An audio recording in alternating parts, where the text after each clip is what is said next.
Quand on parle de réglementation de l'IA, de régulation de l'IA, on a souvent tendance à opposer le cadrage, l'encadrement, la loi à l'innovation. Donc, on considère que la loi serait un frein à l'innovation. Et en fait, c'est un cliché un petit peu de ces sujets-là, parce que la réglementation peut venir bien sûr au soutien de l'innovation. Et c'est ce qu'on essaie de faire d'ailleurs dans les réglementations qui se mettent en place, parce qu'il s'agit avant toute chose de construire un marché de l'IA et de permettre aux innovateurs, aux entreprises qui font de l'IA, de connaître les règles applicables à leur modèle, à leur système, pour pouvoir le mettre sur le marché.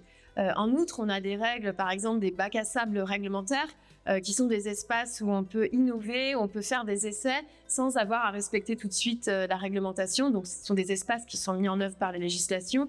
Donc, c'est aussi un facteur d'accompagnement. Et puis, on voit aussi beaucoup de politiques publiques et de lois qui accompagnent les petites entreprises en particulier pour pouvoir développer leurs solutions d'IA.